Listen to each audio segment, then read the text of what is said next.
are here around the table, as it were, on Live from the Roadhouse podcast, and and this is going to be a very special one. In fact, it's going to be at least a two-parter if I have enough people and they don't all drop on me and die, before the recording. But for this one, I managed to get 3 people who are very much alive, I think, at this point anyway, and they're going to introduce themselves now. So it's over to you. Me or Sarah or Derek? Well, you just introduced yourselves. Okay, my name's Russell Shaw. I'm Sarah and Luke's brother. I'm born in Halifax. I currently live, which is West Yorkshire, currently live in Brighton. And this will be my first Twin Peaks festival. And it's been absolutely amazing. Thank you. Marvellous. Hello, I'm Sarah, his sister. And You said brother. Yeah, I Bit did. weird. But you normally say sister. And I'm a first timer and from West Yorkshire. Same place as him. Derek? I'm Derek. Irish. I have 2 brothers, but I've disowned them because they don't like Twin Peaks. So I'm an only. Yeah, you did right. Did the right thing there, yeah. And you're an old timer, yeah? In my second time at the festival. Second. Okay. Yay. So he's not the oldest fart in the room. I am actually, because I've been to all of them apart from one. How many people? I am what you would call the Festivet. How many Sorry? is that? How many is that? Oh, it's the 9th fest this year, so I've been to 8 of them. Wow. 8. I only missed one in 2016. That's the only one I missed. What was the reason? A long story. So I won't bore you anymore. No. We'll pass by that. It was a health thing, yeah. But Okay. Moving on swiftly. Amazing, that's the only one I missed. So I've done pretty well, I think, Yeah. So, yeah. Does it change much from year to year? Yeah, good question. Yeah, very much. Well, not just the venues have changed an awful lot as well. It's not just it's not just the things they've added to it or built upon and how bigger it's got since it started, but it's the venues that have changed. It started out in, for the first 4 years, in a place that you might know, Russell, from acting. You might remember the Riverside Studios in Hammersmith. Yes. It's very famous TV studios. Goes right back to the 50s, I think, or something. And they did a lot of live TV back then in there, and they also they were also recording a lot of TV shows in there as well. So they hired the facilities out a lot. It's not a huge place, but they had several little studios in there that they used, sound stages and stuff, and audience shows and things. Anyway, that's where it used to be. They started out in there. Going. And, Sorry, we've lost him. what's happened to him? Well, he's sat on the back of the sofa and he's... No, it's a pity this is not visual. Sorry. It's not visual. I didn't touch it. I'm kind of resting on the back of the sofa, Because that was a wonderful... You're right. Unfortunately, Yeah, listeners will not be able to appreciate. I think we should just cut the sound and use the video for this. Yeah. Anyway, basically what happened there, for all you audio files out there, Russell went arse over tits, as we call it in England, meaning that he fell off the seat and his legs went up in the air akimbo. Yeah. He sat on the back of the sofa. it's just annoying, sorry. But yeah, so what a way to spend a Friday night. Yeah. He went AOT. So yeah, so basically that's what happened. We started in Hammersmith from Riverside, and that became a bit of a home from home because I got used to that place after 4 years, and then they stopped using it because it was going to be made into a flat development, which they ruined lots of things doing that, unfortunately. But so that's what happened at the moment. So they had to bail out, and then it moved for 2 years to a place called the Genesis Cinema. You don't remember that one, Derek, do you? No. No. Which I thought was their best one, because they had a huge amount of room in there. It was like an old kind of Art Deco cinema, with the old staircases and the big huge floor entrance, very grand. I liked that place a lot, and I did it there for 2 years, and then it moved to where you went, Derek, to the place in help me out. Oh, Crouch End. Crouch End, yeah, which was an old 1930s. It looked like an old factory, didn't it, from outside? It was a really unusual. Was that place. last year? Yeah. Yeah. I heard a lot of good stuff about. I heard a lot of good stuff about that. Apparently, it was very atmospheric, wasn't it? It was pretty. It was pretty good. And again, they utilised the space really well. You know, they had much more room to breathe with sets and things like that. Sets were a bit more ambitious, I say. There were a few. The only issue I had with it was it looked like they were remaking Train Spotting in the toilets. Oh, yeah. It did a bit. Yeah. Bring the tone down, Derek. Sorry.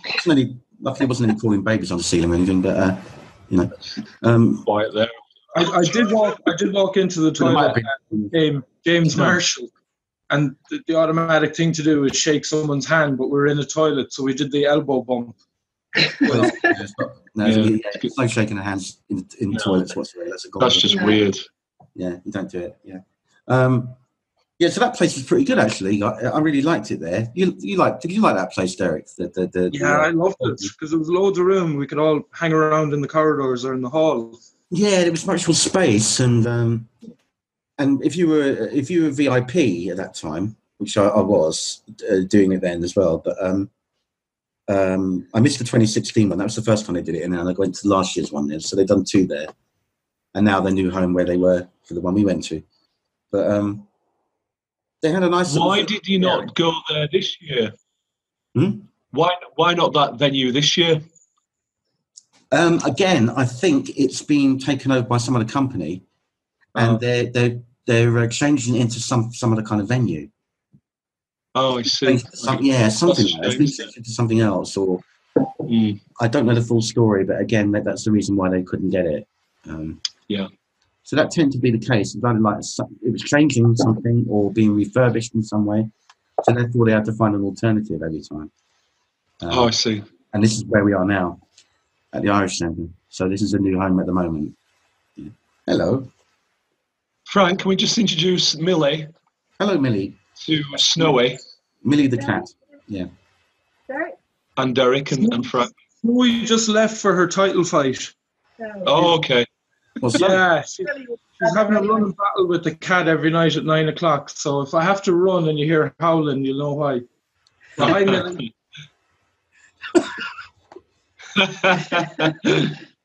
You should do a pay-per-view service so we can watch the cats fight. Yeah. I'll put a bet on it, one of them. I don't know who yet. Well, I was nervous. I'm not nervous anymore. Right, I've done enough of talking here. What about you guys? Talk us through. What would you like to ask us, Frank? Talk us through, first of all, before we get to like the highlights and all that stuff. Talk us through why you decided to come along for your first fest at this point, rather than maybe earlier. And, to shut my brother up. It's kind of true. It's kind of true. All right. Yes. You don't hear it anymore. However, but then, go on. There's something about his birthday for his 40th. Well, something about his birthday and the amount of fans and the amount of love that's been shared and all the support. Yeah. And I think that pulled us in, didn't it? Yeah. It seems like that's the bottom line. We had to experience it really for ourselves rather than. We just thought it was amazing the amount of love and support he gets, and just sort of getting a bit of it. Loved a bit of it, yeah. I want some of that. There it goes. So yeah, I mean that was really important to him. I mean it was very, very touching, and we just kind of I just loved all the shares from all the Twin Peaks fans to him, and shared in between all of them. There were just some really lovely posts, really heartfelt posts, honest posts, and very interesting people, and we are massive Twin Peaks fans. Not so much with season 3. I mean, it's taken a little bit longer, but I do love season 3 as well. But that did take a little bit longer to start to fall in love with. Yeah. And I think that's and curiosity as well. And I think seeing the photos and how he talked about the festival last year and how he said it's amazing. He talked about the Double R Club and the celebrities. Yeah. I mean, all his Scottish friends and Derek and Frank were all mentioned, and Mark, and Emily, guys in Belgium, and Luca and people like that. Yeah, I remember them. And it was an absolute honour to meet them, wasn't it? Finally. So, I think that was very important as well when he talked about all his friends and said, I've just got some really beautiful friends. They're beautiful souls. I'd love you to meet them. And it's just amazing and fantastic that there is an environment like the London Irish Centre to have all those people together to experience that event. Yeah, true. Yeah. So, Derek, you went before. You did your first one last year. Yep. So, how do you think this one has sort of, come? Has it come in? Is it developed better? Further? Is it more ambitious than the last one? In your opinion, how do you think this one fared? Let's say, right, last year because it was my first festival, I didn't know what it was going to be about. I didn't know would I get on with people or, blend in, or would it be cliquish or anything. And I kind of ended up, I was standing outside the town hall last year, and I think the first person I met was Frank, and he had the handout. And we started chatting, and the next person I met was a guy dressed as Diane, asked me what my name was, and then told me, "Fuck you, Derek." Straight away, I was like, I'm happy here. I really, really enjoyed it so much last year. And I didn't know what I enjoyed as much this year because it wasn't as new. Yeah. But I think Sunday, the second day this year, was something special. I don't know. It was, and it was nice to see people I'd met before, and it was nice to meet people that I'd only known from Facebook. Knowing that they're in the kind of Twin Peaks universe, but hadn't actually met them, and it was so easy to go up and walk up to people and say hello. And no, for me, the Sunday was something special, so I loved it, I think, even more than last year. That's cool. I agree. I think there was something about the second day that more so than the first. I think because the first one tends to be always the case when they do a weekender. Because in the past, they've actually done one-day events for these. It was only like in latter years they started doing the weekend thing. And it proved popular, so they carried on. But they did start off by being just one day. So you can imagine how manic that was, packing everything into one day. Although they had a few. It's like that with any convention, though, isn't it? The first day is kind of like you're unsure of yourself, finding your feet. You don't know if you like people. Especially with your first one, you're very nervous. You don't know anyone really. Yeah. You're finding your feet. You don't know what to expect. Finding your way around. You're working out what you want to do, what you want to see, what you want to miss, and all this sort of thing. I was a bit surprised about the amount of breaks. There was a lot of breaks, wasn't there, over the weekend? There was, and, which is amazing when you consider how much they packed in there, and they still managed to get that many breaks in. It was pretty phenomenal. Giving enough people time to to do things. If they want to sit out of anything, they could choose to do that, or they could go in. But there was always something going on, even when there was a break. Yeah, Generally speaking, there was always something going on. There was either a screening or a signing or something you could do, or you could step out of. Yeah, that was clever because, in between the times when there was nothing going on in one area, there was something going on in the other area. So you had a choice, didn't you?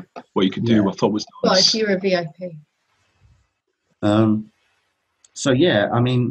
So talk us through now, guys. You're pretty much, because we had a little pre-fest on the Friday night. So we did. That's when we first met one another. So we managed to break the ice prior to the festival. I think that was a really good idea to do that. I think that really helped cement that friendship. I think we were very fortunate as well in the fact that Luke's brother and sister were very fortunate, Frank. Yeah. Because I think for so many people, I can imagine I think we're very lucky to sort of meet his friends so quickly and develop friendship as well. We're very fortunate in that respect. I mean, we met loads the whole weekend, from Friday up to Sunday night, and I think it helped that we relate to Luke, definitely. So Friday was pretty special to just kind of like. Whereas what I'm trying to say, I mean, there's things in common, Twin Peaks Festival, and that whole connection. I imagine it would be a little bit different for people that have never been there before to sort of make connections over the weekend. Yeah. Without somebody as well established as Luke in the midst. True. Yeah. I mean, certainly for first timers, we were going into it, completely in the dark in a way, like we all did when we first started. I mean, the difference between you going now for your first one was that you were fortunate enough in a sense, to know people, to as you say about your brother being so involved in it and everything, so that you didn't feel so anxious about it, I guess. Whereas when it first started, when I went in 2010, I didn't know a soul online at all. So things have changed since. But I mean, when I first went, I didn't know anyone at all, and it was like walking into the unknown. It was pretty scary for me. Yeah, that's what I was trying to get across. Yeah, absolutely. But so we were very fortunate. Yeah. And even now, I mean, how long ago is it? 2 weeks now?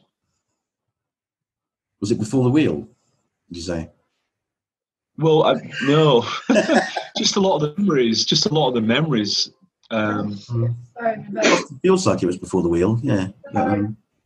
Before the wheel, but some really, really happy memories still stay with me now. It all still feels very fresh. Oh, yeah, absolutely. We'll talk unforgettable. Talk about highlights and stuff and things like that you kind of remember that stood out for you. Because I'm curious to know from your perspective, because we'll get on to Derek in a moment, because he's been to 2 now, so he's got more of a feel of it now, a bit more than you did when it was your first one. So I'd like to know your perspective, you guys, how it felt for you to go there that first day on the Saturday, walking through those doors and thinking, what the hell am I going to expect here? What's going to happen here? Because you had no idea, It was a really lovely moment walking through the main doors and seeing the reception area with the donuts and the pictures on the walls and stuff, and the music and just all the symbolism of Twin Peaks was pretty special. It was just kind of there was just a moment there, a snatched moment where I just remember just thinking, oh wow, we're here. This is going to be a whole weekend. That was quite a special moment for me. Just being offered a donut. What about Kimmy? Kimmy gave me a kiss, didn't she? Exactly. Luke was upset about that because he said, well, we haven't even done the autographs yet. I got a kiss from her when she'd just come in with a suitcase. I just went, I'm Luke's brother, and she just grabbed me. See. Obviously, name dropping your brother seems to, it pays dividends, doesn't it? We've been, isn't it? Yeah. Yeah. So many lovely moments. I mean, meeting Luke, very special memories there, because they're just so lovely and open and soulful.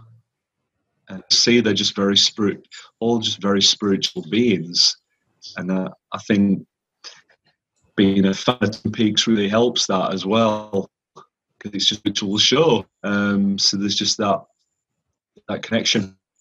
I love the moment. I must admit, I'm not a fan of Carl, but I love the moment she sang Blue Rose. I've listened to that song a few times now, and I think it's absolutely incredible.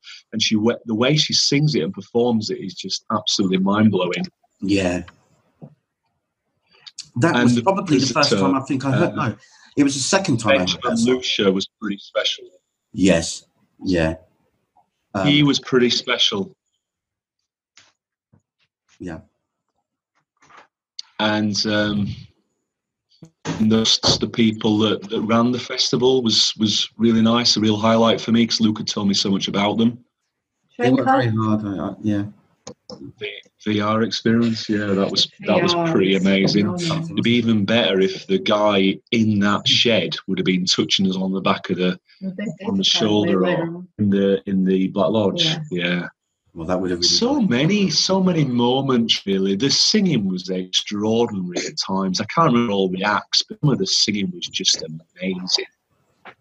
The question and answer session with actual. And that hit me then. It really hit me. It's like, wow, they're here. Kimmy, Bobby. They're really here, yeah.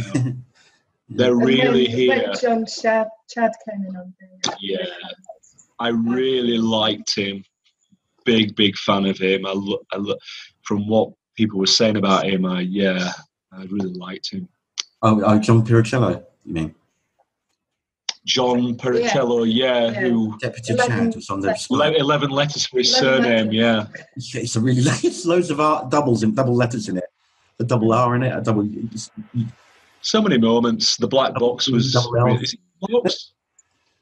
that was quite wonderful to get all the fans in there. He joined us by Skype on the celebrity panel, so the screen comes down. There's his face at the top looking at us all, which I thought was quite funny. Brilliant. Yeah, he was great. He's quite amazing to humour as well. The short films, meeting Richard Green and Peter. Oh yeah, what lovely guys they were. They were great. And what was nice about that was the whole weekend, Richard was just wandering around talking to everyone. He was just present. Oh, he was lovely. So you could always have time to talk to him, and that he was just free spirit looking around. He was great. Yeah, really approachable. I had a good few chats with him actually because he was in and out an awful lot. He was a really nice fella. He was endlessly enthusiastic, wasn't he? His enthusiasm. Yeah, I think that's genuine. It definitely. Special mention to Bridgeport Dagger as well. Oh my God! Yeah. The band Bridgeport Dagger in the what were they in? What was the venue? In the Roadhouse. Okay. In the Roadhouse, they were pretty special. Yeah. I didn't get to see the bands this year, unfortunately. Oh, didn't you? No, I did last year, but not this time round. Apparently, they played at the Double R Club as well. Maybe they will again, but I got the album. Oh, really? Yeah. I'll have to check them out. So, what sort of style? Sign the members. What kind of music? It's kind of like Tinder Sticks. Do you know Tinder Sticks? Kind of like dark orchestral guitar, croony. Nick Cave? Leonard Cohen, Tinder Sticks. I know you're talking. Yeah, I like Tinder Sticks. I like Nick Cave. I like all those actually. So yeah, very, very. I like them. Yeah. I would say it was Tinder Sticks. I'll have to check them out because I like that sort of stuff. Yeah. Now, what about you, man? What stood out for you this year compared to, what were the highlights for you?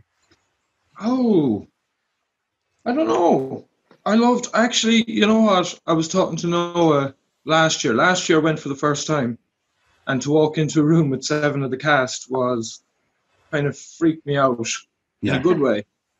And then I remember Noah saying to me, he's like, no, Derek, it's about the people. And it wasn't until the Sunday I realised it was about the people. The stars were brilliant, Kimmy was outside. I had great time with them and all that, but it was just meeting the other people that you keep in touch with for the next year. That, and I thought Noah for a minute was being a bit, airy-fairy or whatever, And then I went, no, it really is. It's about meeting all the others. I have a little theory about it. I don't want to generalise about people, but we're probably a big bunch of outcasts, when we were in school and stuff. Well, that was voiced a lot of times over the weekend.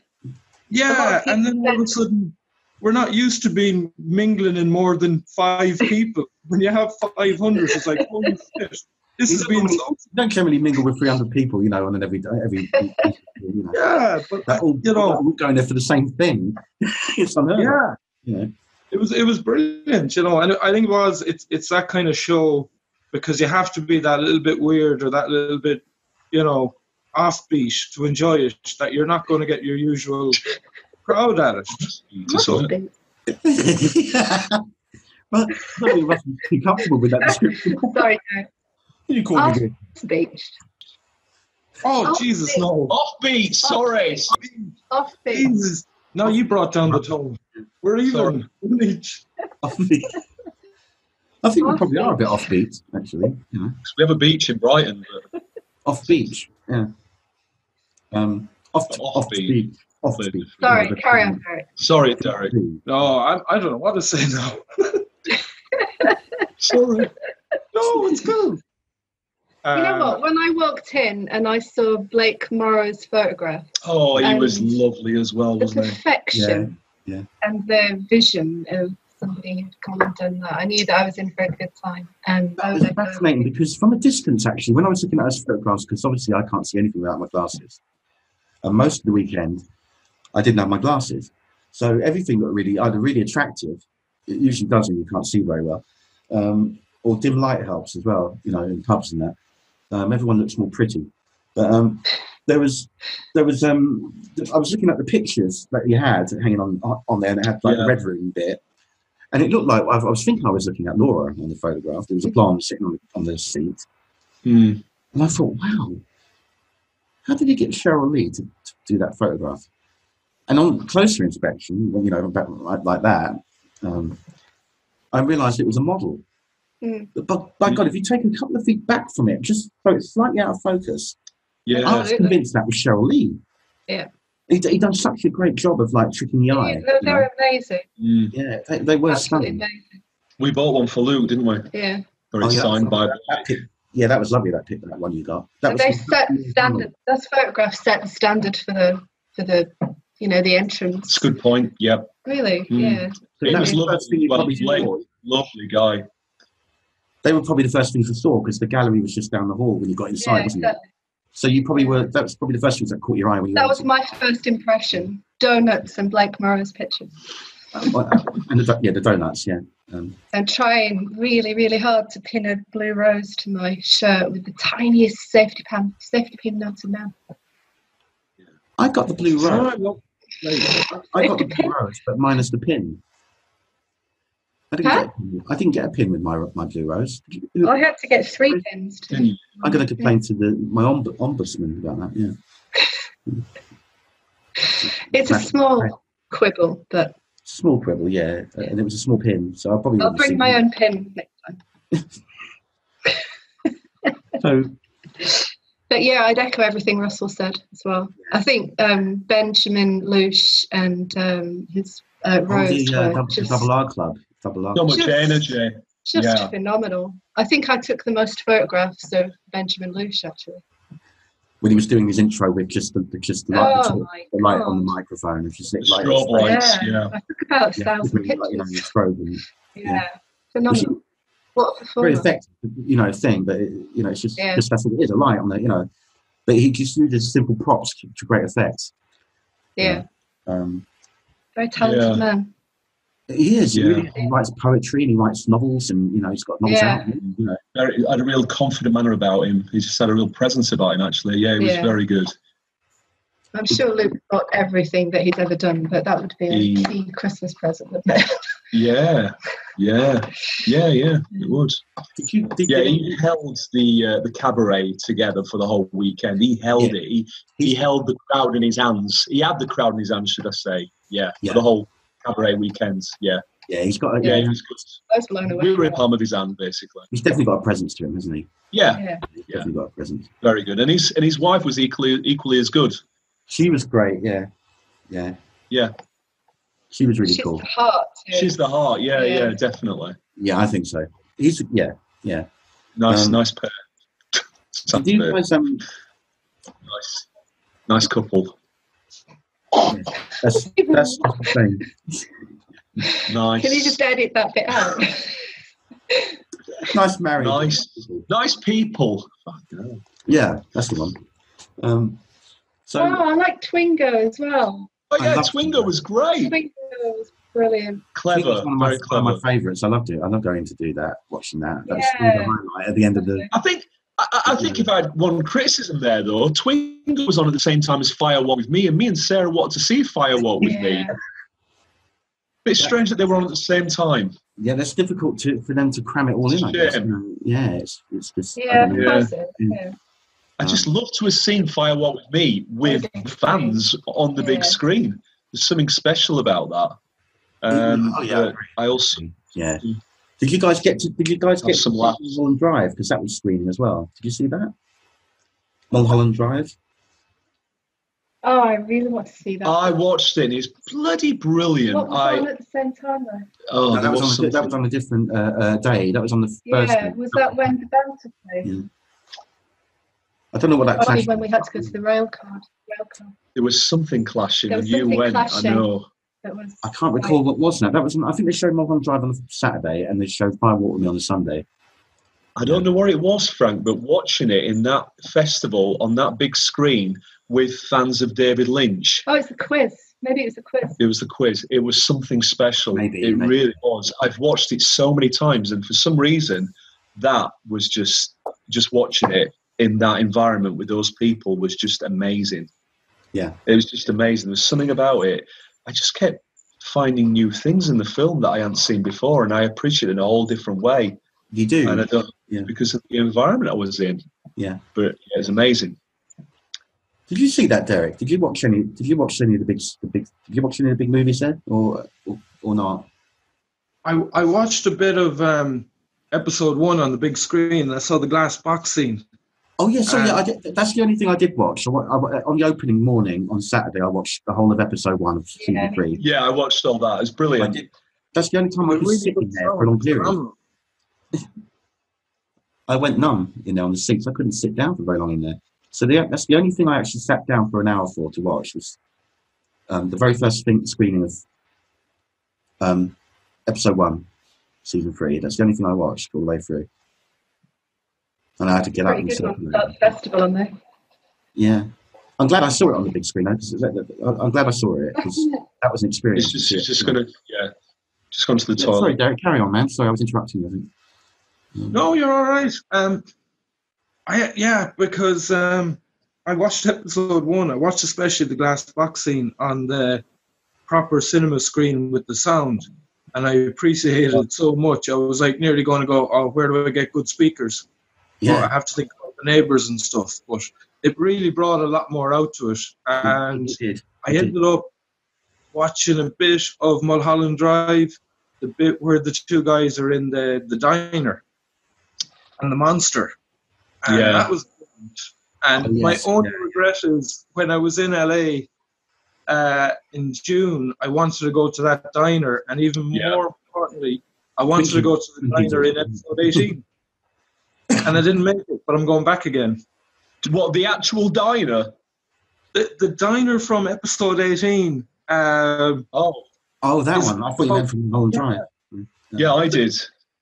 And Sarah's got a denim shirt on, Frank.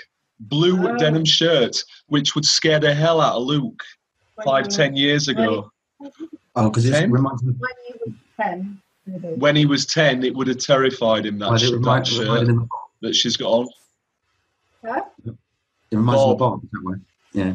Well, my job when Luke was little was to He's going to love this. Put Luke to bed, make sure he went to sleep. He was never allowed to watch Twin Peaks because he wasn't old enough. And I'm very much attached to wearing denim shirts, always have been. And I had long, straggly hair, as I have now. And he didn't have a beard, though, did he? He would never let me, he's going up the stairs to bed. He'd just be looking behind his shoulder all the time to make sure I hadn't turned into Bob. He actually told me that he didn't want me to turn into Bob. No. So he had to keep one eye on me. And he wasn't allowed to watch it, so he'd sneakily come down and out of the little, peer through the door. Looking through the crack in the door or something. So it's really surprising that he's become such a Uber fan. It's quite incredible. I don't know where it happened, but at some point he just... I think it's through people as well. That's what they talk. Perhaps watching it more and more, he got over the fear of it, and kind of got more desensitized by it a little bit. There's just forbidden fruit. Just this amazing bond, isn't there? That just is created between the fans. It's just, it's just incredible. Not like nothing I've ever known before. Mm. No. And each year, that's what makes it special. Yeah, and because Derek brought that up earlier on, and I think we all agree. We're all agreeing on that, because it really is the fans that make this festival. Yeah. And that's not like a cliche, but it really is. Yeah. The other things are kind of, they're lovely, but they're kind of window dressing or the little icing on the cake. But the real heart of it for me is meeting up with all you people again. Hopefully we will again next year. If you Sure we will. Yeah, we will. Well, we'll meet again before that. Double R. Oh yeah, before that. When it's on, just try and get as many people together and be a nice sort of pre-Christmas sort of get together. Yeah, I mean, that was We went to Bridgeport Daggers. You know the band that Russell mentioned earlier, the Bridgeport Daggers? Yeah. When they were playing, there was a scene from Blue Velvet where, Frank is putting the mask over her mouth. There's a little scenario playing at the front. That was just dark as hell. Really loved it. Yeah. Well, guys, unfortunately, it's 2 minutes to the hour, and I've got a wheel off. Your next lot on. Anyway, guys, it's been wonderful. It's lovely. Nice to see you, Derek. Nice to see you, Frank. I might see you in London sometime. I've got two people here that Twin Peaks fandom may be very aware of, probably more than me, because they've become celebrities in their own right. And so I'll get them to introduce themselves, and then we'll crack on with their memories of the Twin Peaks UK Fest 2018 AD. Who would like to go first? Oh, after you, Luke. After you, Richard. No. Okay. I'll go first. Go on then. So what do you want me to start with? Well, your name, which I think. All right. Your name. My name's Luke.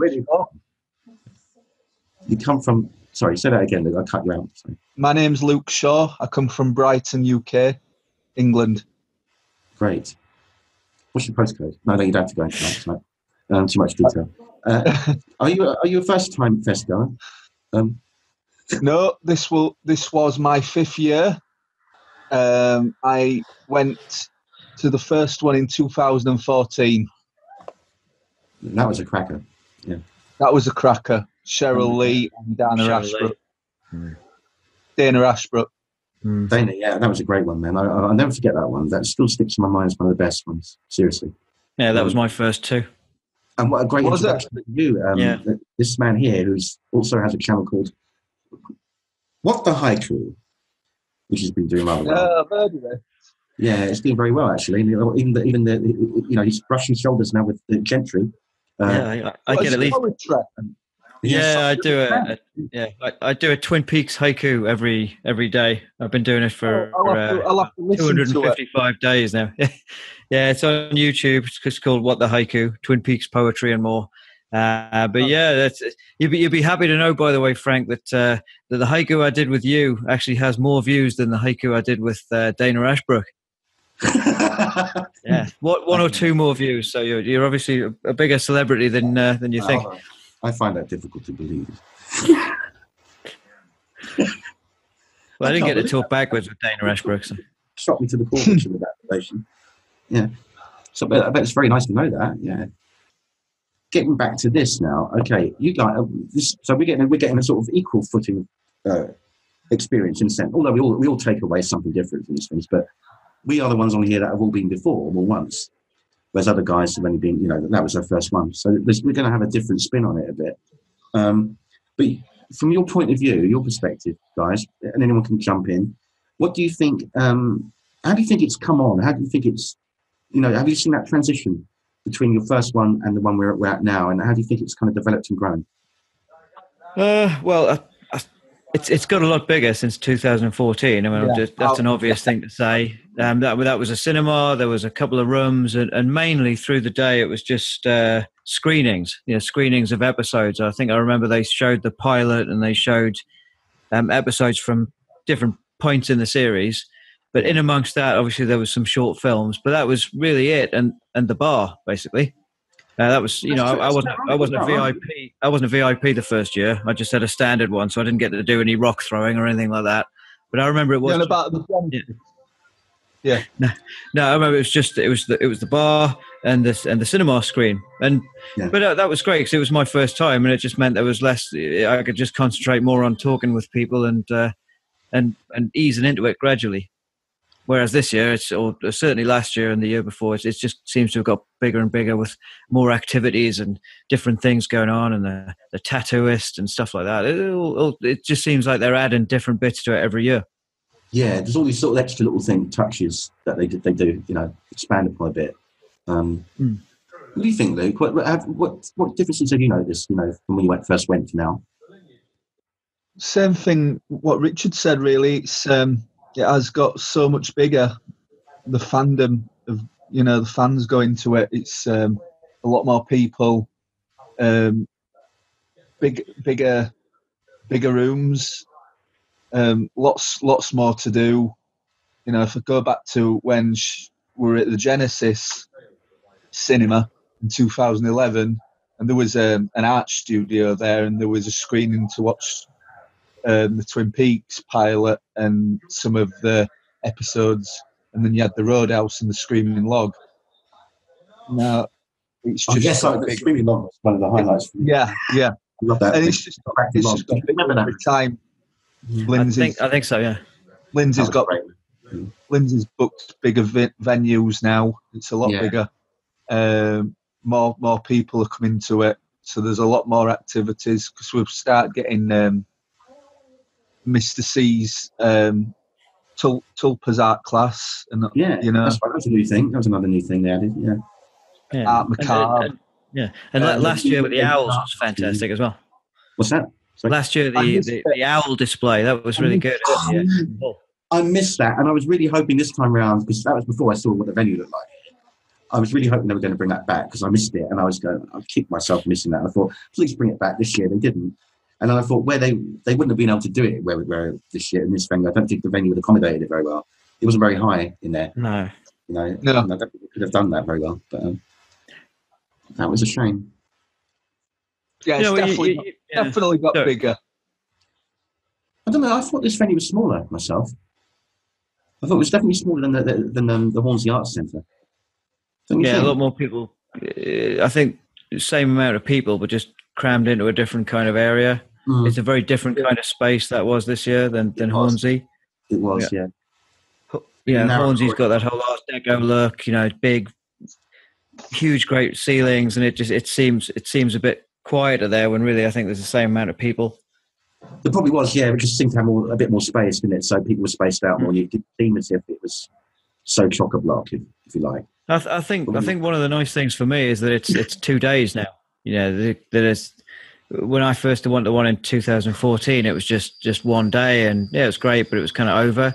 And it's nice, especially as a parent now, to be able to get away for the night as well and just have a bit of me time. So having it over 2 days makes it more of a kind of a real festival or event type feel. Yeah, I agree. And as I was saying earlier to the guys earlier on, with the benefit of having those 2 days, you tend to find that the first day, Saturday, tends to be the day that you do everything at once. You go and you're there, you're excited, you go and see almost everything in the one day. Then the next day, you tend to chill out more. It's more relaxed because you've pretty much done Sunday was a lot more chill. Yeah. So I found that the pacing of Sunday much better than Saturday because it was more full on and you were kind of keen to see everything, do everything. By Sunday, the autograph bit was the only thing you really kind of had to make time for, really. Rebecca Del Rio, to queue up for. And generally after that, you didn't really have to very much. You came and went with the movies that were on or short films in the morning or whatever it might be if you wanted to. Most of the time, people just sort of spread out and went out and dined out or did whatever. It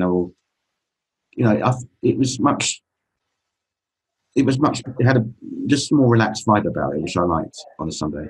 And you had more time to talk to people and catch up with them, which you probably didn't on the first day because everyone's just going crazy around. Especially people that hadn't been there before, they were nervous as it was, and then finding their feet and finding their way around, and probably that's the only thing they were thinking about.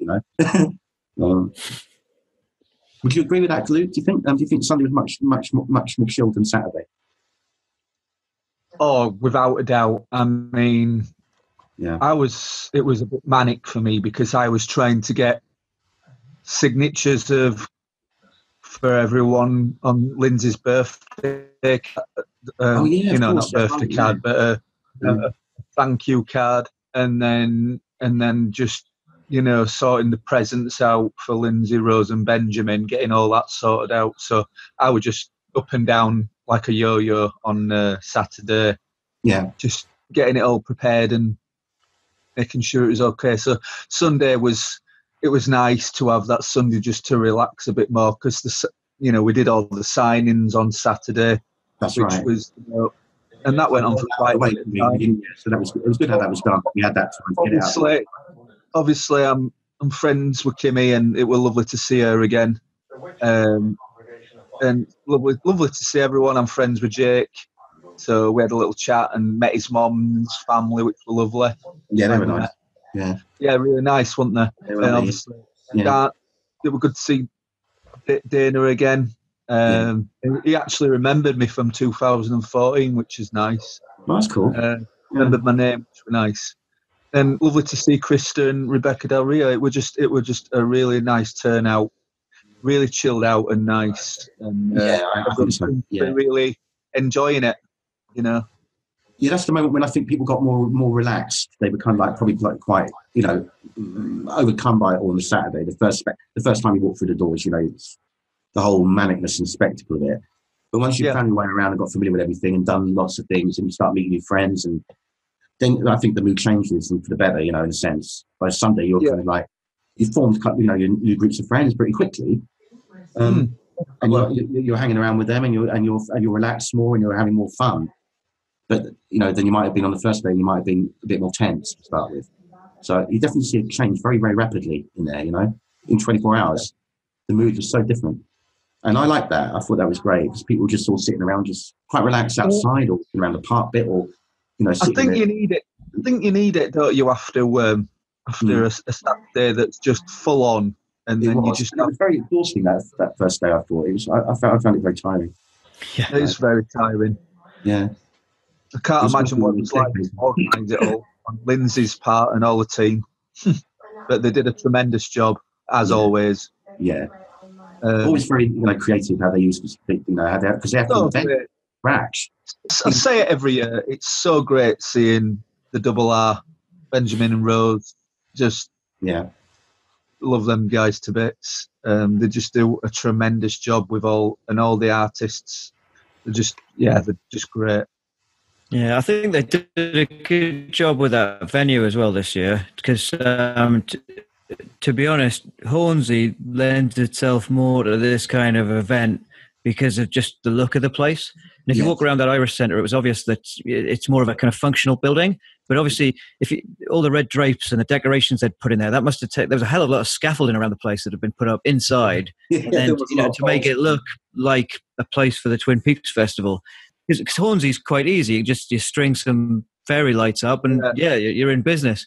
But this must have required a lot more ingenuity. So credit to them for that because they do always pull it together. I actually preferred I actually preferred this venue to the Hornsey. Right? Why? Yeah, I don't know. I just prefer it. I just a bit warmer. Yeah, a lot warmer. And I found it a bit more cozier. I found it a lot more cozier.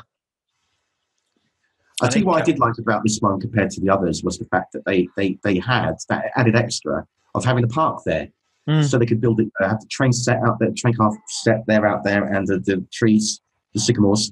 Oh, it's amazing how they get it all there. You had a lot more freedom there, and it actually gave it more authenticity because it was in a good area. I think so. And I think that really helped to set the mood more. The park was a nice touch. That was it was great, and right smack bang there. You literally just had to cross the road, and there it was. It was great. So I think that was a great idea. They used that, and also they did the Tibetan potato throwing contest in there as well. Yeah, but we were terrible at Frank. The first was terrible. One from two. I think the first attempt was abysmal, and I threw it right under the table. That's immortalised on film as well, I suppose. I did. Yeah, it was. I think. Yeah. And I did a terrible that's doing the rounds on throw. Facebook. That I would make a cricketer straight under the table, and I think I got like a sigh of like condolences or something from everyone. And then I did it. Went around again, queued up and went back round again. I'm determined to get this bastard because I was seeing all these people like coming back with a vengeance, and they were throwing like it was no one's business, like hammering the bottles off the table. I thought, right, it needs more brute force from me. I'm gonna give it my best here. I thought I'm gonna just throw it with everything I've got. So I went up, and I thought I don't do an underarm, Frank. I said you've got to do an overthrow. Just throw it with everything you got. So I got like that, right in the middle. Yeah, I was like that. Yay! And I got a prize. So I was chuffed to fucking bits. That made my day. I need some keys. And I got a box set of the Wolfman, the long chain. Yeah, yeah, that was pretty cool. Yeah. Tell you what, I did find that we were throwing potatoes instead of rocks. Yes. That's bonkers, isn't it? even the bottles of beer that we hit were plastic. For fuck's sake, they weren't even glass. In case the ricochet took someone's eye out or something. Yeah. You'd think, rocks probably be cheaper than getting all those potatoes in, but then I suppose you've got to risk somebody lobbing a rock at one of those poor girls behind who's got to pick them all up again. I think it was to do with the people in the community that they wouldn't have liked throwing rocks, and I don't know. They should have made. There were a few people that didn't like the trees being up there. No, I got questioned by a local resident. Yeah. Have you got permission to do this? Oh, yeah. I don't know. I haven't. Yeah. You can't plant those trees in here. This is public property. Yeah. That's amazing. But every time I was trying to take a picture of like the circle trees when there was no one there, and I thought it was all quiet. There was no one like going in front of the frame. And I had a perfect shot of it like that. And as soon as I was poised to press the thing, a fucking dog came along and was cocking its leg on one of the trees. It came out of nowhere. This little Jack Russell or something. Yeah. I thought, you bastard, you just sabotaged my shot. And every time I tried to do it after that, another bloody dog would come in with an owner. So I never got a clear shot of those trees. It just never happened. I was distraught for that, but for about 5 seconds. Yeah. Other than that, it was great. Yeah. We had the park keeper came along at one point as well and was trying to clear everybody out of there. I think he wanted to shut the gate at 7, and there were still people in the train car having their VR experience. And that guy Gideon was trying to explain to him that it was just going to be another 5 minutes, and could he wait? But the bloke wasn't happy. I'm supposed to lock gate at 7 o'clock. He just didn't know what was going on. No, he wasn't a happy bunny. The way people kept moving around that cardboard cutout of Mr. C as well. He kept appearing in places around corners and things like that. Come Sunday, you weren't safe walking around the place. You never know whether you're going to go around a corner and bump into him. He caught me off guard a couple of times, actually. I was coming around like one of the stairways. And then the Johnny thing standing there. I went, fuck. Jumped. I actually jumped. I would actually have all them standees. I'd buy them all. I think they're great. It's a website you get them from, isn't there? Something? Yeah, Showtime. Yeah. But the shipping is horrendous to UK, so. Well, you imagine, yeah. But yeah, I would have them all, definitely. Having them standing around like somewhere, around the corner at night or something. Right. Yeah, I've always thought of having one of those. It's I remember reading something in the paper once about somebody who had a life-size Arnold Schwarzenegger standee, and they put it in their front window, and it was in the papers because someone called the police because there was someone across the road watching their house in the window, and he'd been standing there for ages, and they turned out it was a cardboard of Arnold Schwarzenegger. You're being watched by Arnold Schwarzenegger. Yeah. Brilliant. God. Well, yeah. How can we add to that? I don't know. Personal highlights, gone. Highlights for me: seeing everyone again, new face, old faces and new. Lovely having so many Scottish people there. Lovely Scottish faces. Just seeing everyone again and meeting so many new faces as well. That was lovely. And also having a lovely dance at the Roadhouse. And Mark O'Brien actually dancing with me as well. Yeah, I saw that. There's a video of that. Pirouetting around. I saw the video of that. Yeah. Sunday was lovely. Just all nice dancing and that. And just generally, just all being a Twin Peaks, just so much love in the air, all of us. And there's no falseness about it. There's a deep connection with it. More that vibe than ever, really. I think there's much more. Seems to be a lot more of that, Luke. I found. Definitely, a lot more comradeship, a lot more love in the air, and just some real beautiful kind of vibe about it. You know, I can't put. Very hard to put into words. You know. Yeah, I feel, over the past few years, I just feel a lot more kind of part of the group now. I'm someone who takes quite a while to warm up to people and come out of my shell in these kind of new situations. So it's quite a nice, as the years like last year and this year even more, to just feel like part of a group and part of a family of fandom, where everybody's got that common interest and everybody's gets on. And like you said, Luke, there's no falseness there. It's just all like a genuine crowd who really seem to be interested in what each other has to flows, say. Doesn't it? It just flows really nicely. It's kind of natural. It's not forced. It doesn't feel forced. No, forced at all. No. We all kind of like, people would approach you with like real genuine smiles. So happy to see you. Which is kind of a bit shocking at first, because you don't kind of get that in everyday life very much. Outside of that kind of thing doesn't really happen. It's like a big pocket of kind of like this condensed unity for 2 days of your life a year. That is pretty overwhelming, but it's really beautiful at the same time. You're in that nice place. It makes it even more surprising when someone comes up to you and says, "Oh, do you have permission to put those trees there?" Because that's right. Yeah. So, what about you, Frank? What's your highlight? About just very quickly about Rebecca Del Rio and definitely Christabel's performance, which blew us away. I think it's safe to say. Yeah, gorgeous. That was I wrote a poem about it, which she sent me a lovely message about. Christabel. I think everyone was just stunned to silence. It was just like you could drop a pin. You could hear a pin drop in there when she sang.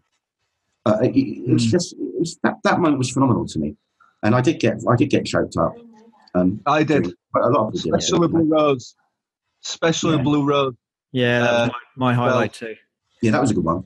But I did love Lorando when she sang Lorando. That was just absolutely fucking phenomenal. That she did that, just the voice, no instruments. Oh, you have to shout out as well where Richard Green and Peter Dom.